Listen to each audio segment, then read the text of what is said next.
Pero parece que vamos a cambiar de presidente, otra vez. Sí, es parte de una crisis. ¿Qué estamos pagando, política, doctor?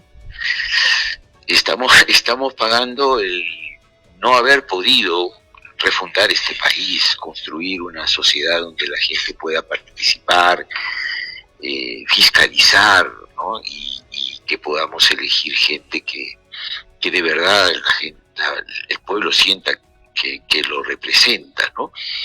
Así que yo creo que es eso, ¿no? Y bueno, en medio de una convocatoria de elecciones tan cuestionada como la que están haciendo, por lo menos es una oportunidad para que podamos rectificar este rumbo y tener autoridades que de verdad quieran cambiar todo lo malo que tenemos en el país, en este país tan hermoso que queremos mucho pero que también nos duele, ¿no? Así que lo del presidente Gerí no es una sorpresa, creo que es parte de la descomposición de un sector de los que controlan políticamente este país y que nos sigue avergonzando porque el señor Gerí debió ser sacado de la encargatura de presidencia de manera inmediata, ¿no? Ahora, se sabía que José Gerí tenía este comportamiento cuando era parlamentario, se le acusaba de lobista. ¿Cómo es que se llevó este señor a Palacio de Gobierno si ya tenía antecedentes muy cuestionables? Bueno, recordemos que el señor Gerí entra como accesitario del presidente Vizcarra, que fue impedido de asumir el cargo. De accesitario es que llega finalmente a ser el presidente del Congreso y luego encargado de la presidencia, ¿no? Es decir, pero esto solo se da en un país que tiene una grave crisis de representatividad. Y por supuesto, el momento político favoreció para que una persona teneriza con denuncias en curso muy graves pueda encargarse de la presidencia de nuestro país, y esto es responsabilidad de los partidos políticos que controlan de manera absolutamente mayoritaria el Congreso de la República, ¿no? Ahora, el remedio puede ser peor que la enfermedad, doctor Ceballos, porque se habla que si José Gerí cae en los próximos días, que aparentemente se va a hacer el camino, según lo que se está dando a conocer, quien podría reemplazarla sería la señora Mari Carmen Alba. Sí, sería todo indica mucho peor, pero el asunto de fondo es que no podemos caer en la tolerancia en temas de corrupción o en temas de falta de seriedad para asumir un cargo de esta naturaleza. Es decir, claro, si lo sacamos a Gerí, que es un hombre que todo indica que ha estado metido en una serie de negociaciones indebidas, hay videos, las propias manifestaciones contradictorias nos muestran que es una persona que no es apta para el cargo que se le ha encomendado, pero no podemos decir, bueno, capaz que viene alguien peor, pero entonces vamos a dejarlo, porque entonces estamos generando una tolerancia moral que es lo que nos ha llevado también a este desastre que tenemos, ¿no? Es como el mal menor, o bueno, lo dejamos aunque robe, porque capaz que viene alguien peor, ese tipo de razonamiento. Ahora, ese camino que ha elegido Fuerza Popular, ¿cree usted? Porque Fuerza Popular, pese a todas las denuncias que se han dado a conocer que involucran al señor José Gerí en casos muy cuestionables, no solamente estas reuniones en Palacio de Gobierno con señoritas que a la semana tenían un contrato jugoso con el Estado, sino también esas negociaciones bastante truchas con sus amigos empresarios chinos que le deben al Perú muchísimo dinero, como el señor Johnny Yang, que le debe una hidroeléctrica de más de $200 millones. Entonces, ¿cómo es eso? ¿Cómo es que el partido de la señora Keiko Fujimori, que tiene una buena cantidad de parlamentarios en el Congreso, sostiene todavía a un señor con el perfil de José Gerí? Los sostiene como que ha sostenido pues situaciones y planteamientos en el Congreso vergonzoso. No olvidemos que aquí ha habido una represión, han matado a 70 personas y no hay una sola comisión investigadora en el Congreso. De hecho, además, el Congreso ha votado para habilitar constitucionalmente a la señora Boluarte, ha aprobado la ley de exoneración del porcentaje de tributo que pagan las agroexportadoras, bajándolas prácticamente a la mitad, y también también favoreciendo a estas agroexportadoras, golpeando a la propia seguridad social en el aporte que tienen que hacer esta por sus trabajadores. Sin ruborizarse han hecho todo esto, y esto significa una pérdida de 20.000 millones al Estado, ¿no? Que con eso podríamos lanzar un plan alimentario y la primera etapa por lo menos de la reforma del sector salud, pero no les interesa porque, contrario a lo que piensa la gente, ni siquiera llegan por el sueldo al Congreso, llegan porque hay que hacer lobby, porque hay que pactar con las empresas que le financian las campañas, y entonces, claro, ganan mucho dinero y el señor Geriles es funcional para esto, ¿no? Por eso es que han tratado de impedir de cualquier manera que el señor Geriles sea sacado del cargo de encargado de la presidencia, ¿no? Lo que pasa es que la presión social, el costo político, Fuerza Popular se está dando cuenta que es cada vez más alto, ¿no? Incluso su socio ideológico y político, que es el señor López Aliaga, es probable que le saque ventaja en las propias elecciones. Entonces están muy preocupados los de Fuerza Popular, tratando de ver cómo contienen daños, ¿no? Lo que no saben es que es muy probable que el pueblo castigue a todas estas fuerzas de derecha, ¿no? Que tratan ahora de lavarse las manos.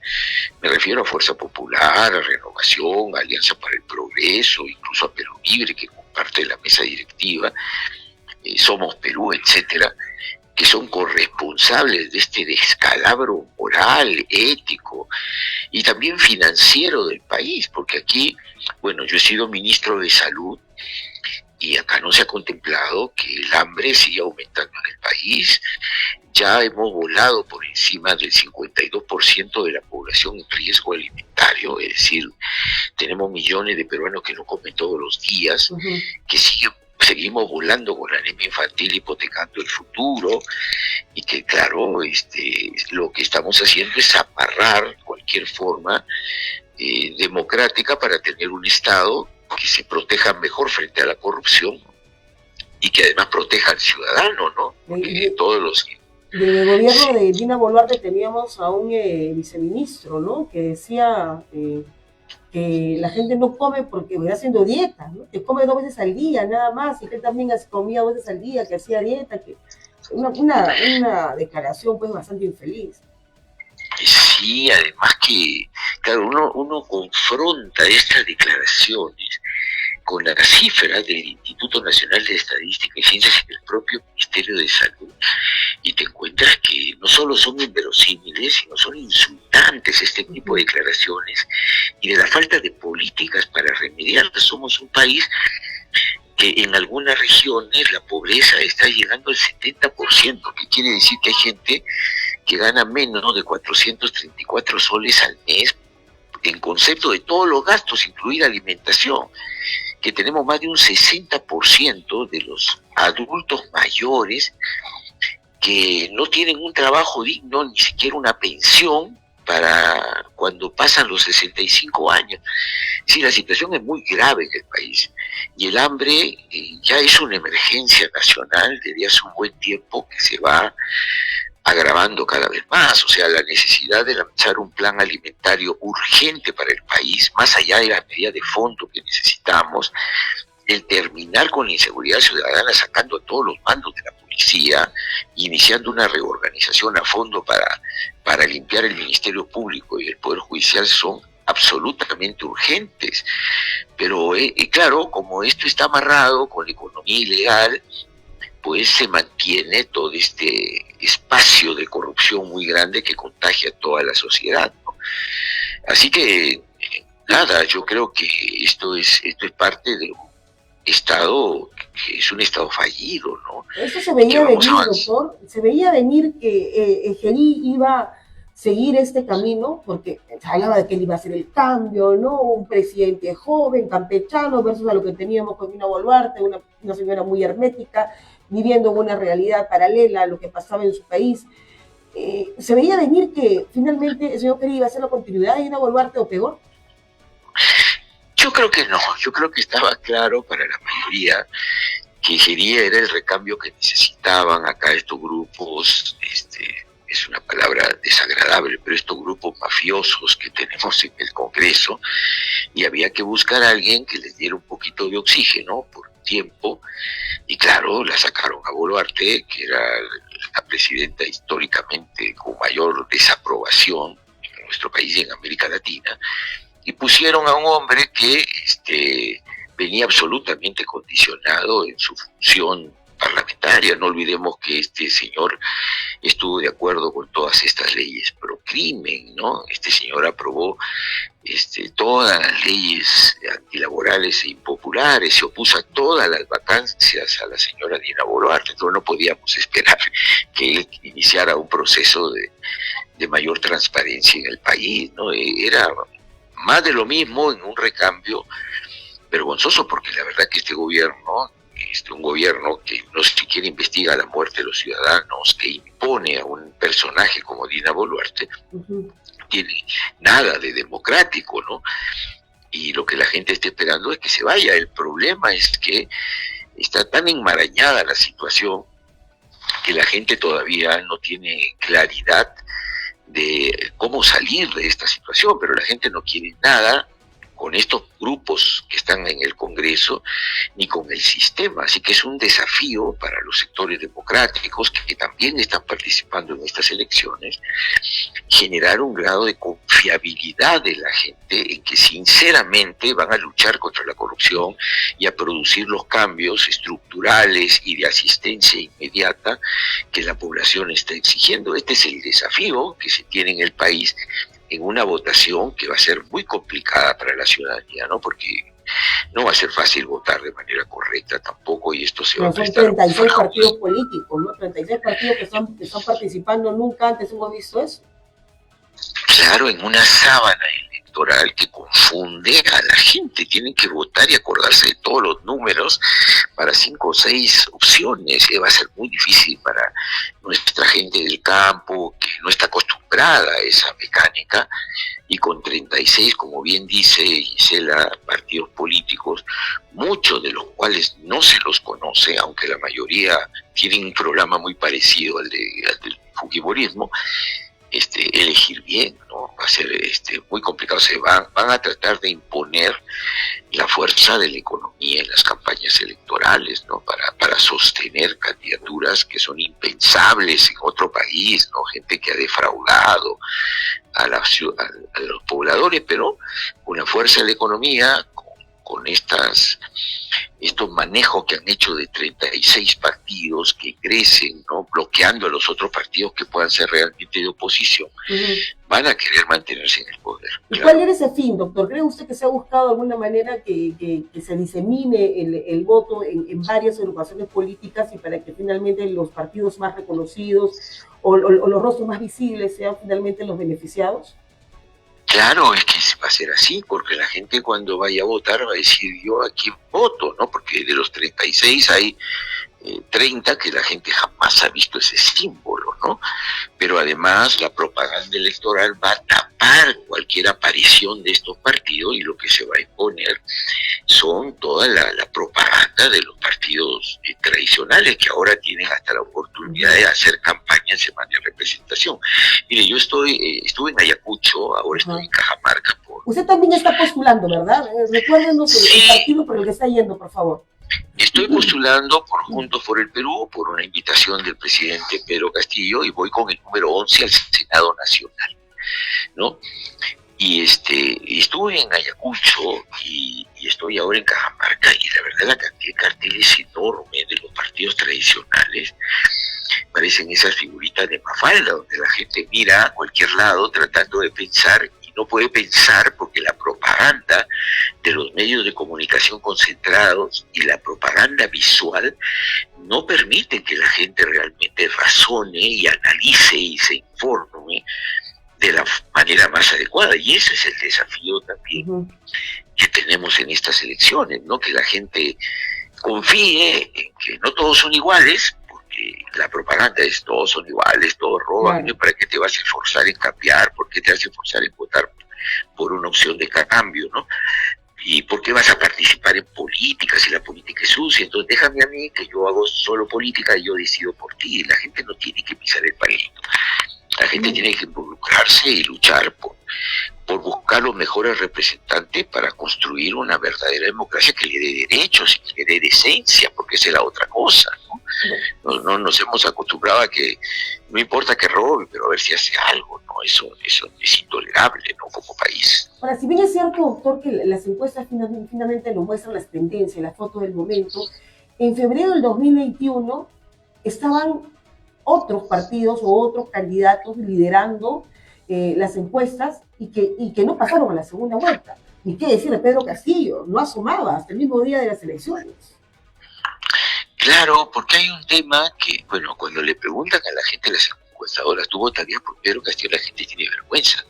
¿Por qué? Porque hay una sanción en el momento, hay una presión para que digan, no, Pedro Castillo no, pero en realidad hay un voto oculto a favor de Pedro Castillo. Yo he estado en el sur del país y la gente está totalmente en desacuerdo con que lo hayan sacado, totalmente en desacuerdo con que esté preso. ¿Por qué? Porque la gente entiende que primero, yo he votado por ese candidato. En segundo lugar, a los 16 meses ustedes lo sacan. Así, ¿con qué autoridad lo sacan si de los 60 y tantos proyectos que presentó el gobierno de Pedro Castillo, yo he sido ministro de Salud de Pedro, así que a mí no me pueden decir otra cosa? Ninguno progresó, ninguno, todos se lo bloquearon, ¿no? Entonces la gente siente y le imponen un nuevo gobierno. La gente siente una enorme frustración. Y pueden haber sorpresas en estas elecciones que la gente claro, castigue, si tenemos en cuenta eso, doctor, en el 2021 eran otros los candidatos que estaban primero, que era George Forsyth, seguido de la señora Fujimori, me parece otros candidatos, Daniel Lescano, que tampoco pasó la segunda vuelta. Entonces, debemos dejarnos guiar por las encuestas, que si bien es cierto, recogen la tendencia, no son determinantes.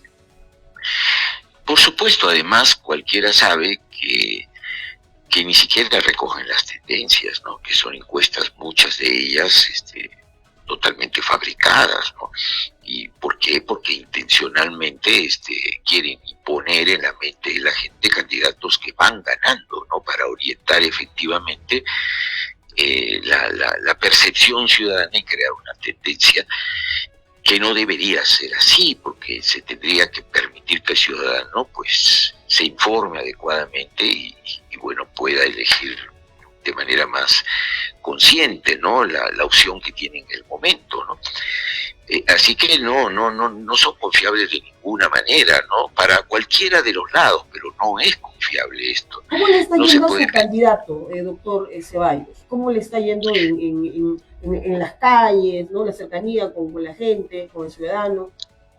Claro, hay una enorme disparidad que solo en el país, en un país como el nuestro, con tantas contradicciones y tanta inequidad, nos da esperanza. Me refiero a que económicamente es imposible competir con los grandes partidos que tienen, por supuesto, financiamiento de empresas, ¿no? Y no solo de empresas formales. Yo estoy seguro que el financiamiento de economía ilegal, los 28.000 millones, dice la que se mueve en el país, 8.000 por la minería ilegal, 6.000 por el narcotráfico, otros 6.000 por trata de personas o daños ambientales. Por supuesto que ha penetrado en la política, por supuesto que te financia campaña y luego te compra políticos que están en cargos de representación. Contra eso es imposible competir para cualquiera de los partidos que propone tocar los intereses que hoy controlan este país. Pero nos encontramos con una actitud de la gente absolutamente favorable para los cambios que necesitamos en el país. Uno le dice a la gente, ¿tú estás de acuerdo con que el Estado no te garantice una salud gratuita y de calidad? No, dice, yo quiero una salud gratuita y de calidad, porque no tengo plata muchas veces. Eso no está en la Constitución. Y le preguntas a los jóvenes, ¿a ti te parece que la modalidad de trabajo donde te pueden despedir en cualquier momento, te contratan 1, 2 o 3 meses y luego si no le interesa al empresario te saca aunque tenga ganancias? No, te dice. Y lo mismo pasa con la inseguridad ciudadana, porque no se toman medidas y descabeza toda esta Policía Nacional llena de corrupción e inicia un verdadero proceso de reforma policial, ¿no? Donde intervengan las escuelas de formación de los policías y puedas trabajar pero de manera seria, con firmeza, la construcción de un aparato policial que tenga la confianza de la gente. Para esto hay que terminar con las mafias en la policía, lo mismo, Ministerio Público. La gente quiere cambios. Entonces, cuando hablas con la gente te dice, yo estoy de acuerdo con la propuesta. No estoy de acuerdo con los señores que me dicen, oye, estamos muy bien, peligro. Los rojos son peligrosos porque pueden cambiar el sistema. ¿Y qué me importa que cambien el sistema? Dice la gente. Si yo no estoy bien en el sistema, si yo estoy viviendo acá como vendedor ambulante, cuando sea viejo no sé qué va a pasar conmigo si me enfermo. Ahora, el tema es que la gente siente que no tiene suficiente confianza en los partidos que proponen el cambio. Y eso es lo que tenemos que resolver. Primero, llegar a la gente, que la gente se entere que hay candidatos muy decentes, los que están proponiendo el cambio, que hay experiencia de gestión buena. Cuando se critica a Pedro Castillo, y yo le digo a la gente, bueno, Pedro Castillo no tuvo, primero que estuvo 16 meses en el gobierno, no se puede hablar de un gobierno que lesionó la economía.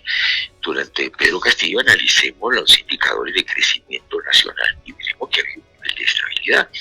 Y el gobierno de Castillo terminó con la pandemia. Puso desde el gobierno anterior, que había puesto un 14%, puso el 80% de la población y el 90% después vacunado, y con eso paró la pandemia y logró la reactivación de la economía. Que no fue una decisión mía, porque yo era ministro en esa época, sino fue una decisión de gobierno y de los trabajadores del sector salud, que todavía ni siquiera logran estabilidad de trabajo ni su nombramiento, ¿no?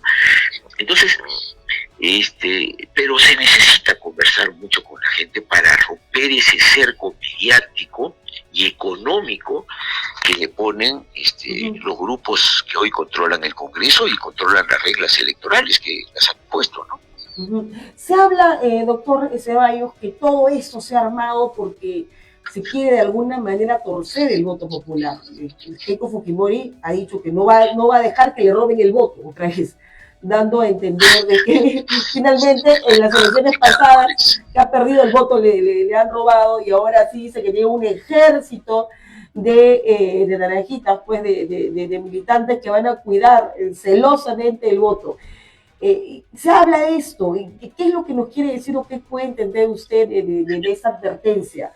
A mí me preocupa que la señora no gane, ¿no? Porque si no gana igual va a significar también un berrincho, pataleta, o vamos a entrar en otro proceso de estabilización.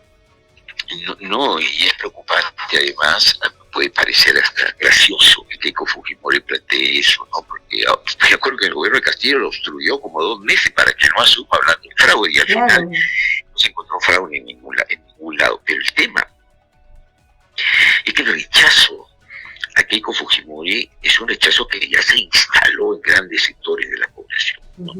Keiko Fujimori no va a sacar un volumen de votos alto de ninguna manera.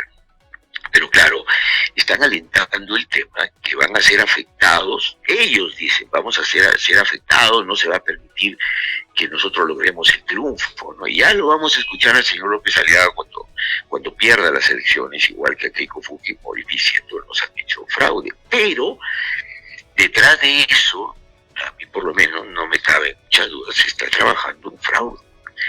Entonces, ¿En qué sentido ese fraude? O sea, ¿impulsado por qué partido? En el sentido, por los partidos que ahora controlan pues el Congreso y que tienen fuerza económica. Están pagando 100 soles algunos de los partidos, estos que están allí, 100 soles por personero.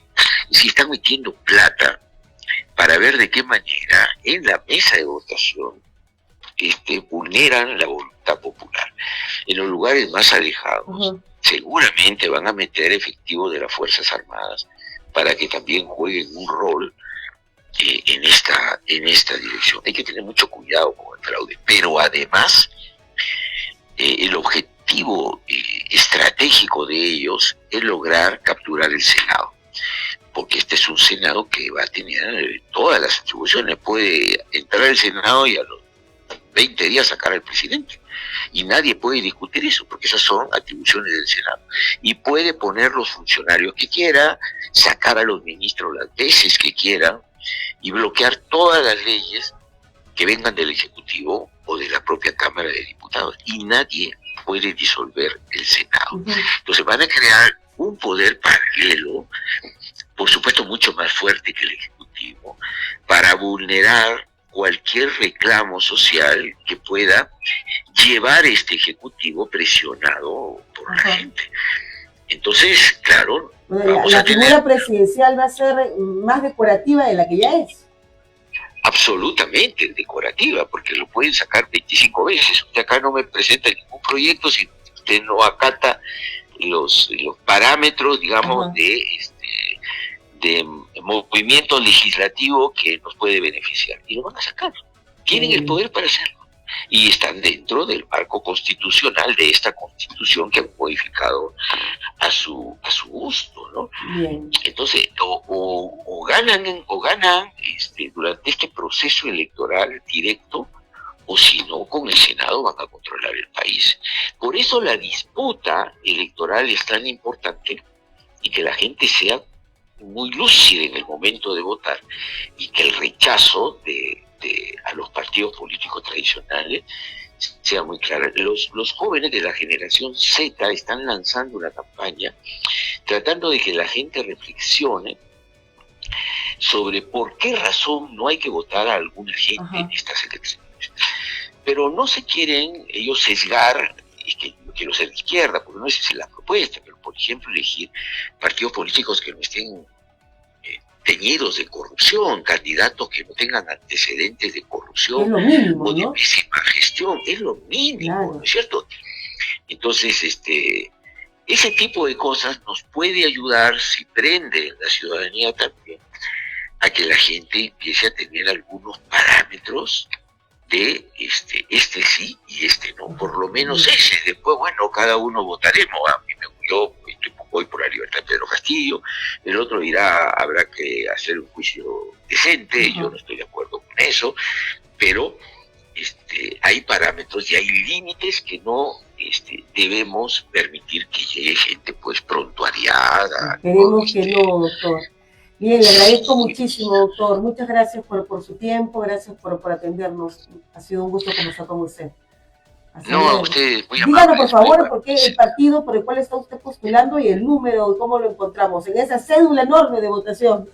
Sí, bueno, al lado del símbolo, ¿no?, del partido, que es Juntos por el Perú, yo voy por Juntos por el Perú en la Cámara de Senadores Nacionales. El voto a senador nacional, que es diferente al voto a senador regional, voy con el número 11 al Senado Nacional. Bien, doctor. Pero tenemos que luchar por una composición del Senado de gente verdaderamente con sensibilidad. Esperemos que sea así, ¿no? Esperemos. Sí. Muchas gracias, doctor. Ya estaremos conversando en otra oportunidad. Ha sido muy gentil. Hasta luego. No, a usted, muy amable. Gracias. Muy buenas tardes. Ahí conversamos con el doctor Hernando Ceballos, candidato al Senado Nacional por JPP, creo, Juntos por el Perú. Va con el número 13, me parece que dijo, ¿no? El número 13. Dos candidatos número 13 hemos tenido hoy día, ¿no? Dicen que es de la suerte, ¿ah? Así que vamos a ver. El doctor Ceballos tiene muchísima experiencia en el sector salud. Él ha sido ministro de salud. Ha tenido una participación importante durante el gobierno del expresidente Pedro Castillo, sobre todo el tema de la vacunación. No se le puede negar eso. Cuando entró el gobierno de Castillo, cuando más se instauró estos módulos de vacunación para justamente hacerle frente a esta pandemia que nos agarró por sorpresa y que vaya que tanto daño causó en nuestro país. Hemos llegado ya al final de Detrás de la Verdad. Se despide usted, Gisela Sotelo. Nos encontramos el próximo miércoles. Permiso. ¿Sabías que Nacional TV Perú está disponible en más de 100 empresas de cable teleoperadores a nivel nacional? Nuestra señal llega a todas las regiones del país, llevando información y entretenimiento a todos los peruanos. Así es, Carly. Estamos en costa, sierra y selva. Nacional TV Perú siempre está contigo, conectando al país con contenido de calidad. Además, puedes seguirnos en línea a través de nuestra página web, www.nacionaltvperu.com. Es la forma más fácil de vernos desde cualquier dispositivo, estés donde estés. No olvides seguirnos también en nuestras redes sociales para enterarte de toda nuestra programación y las noticias más importantes del país. Nacional TV Perú está presente en cable y en línea. Somos el canal que une a los peruanos.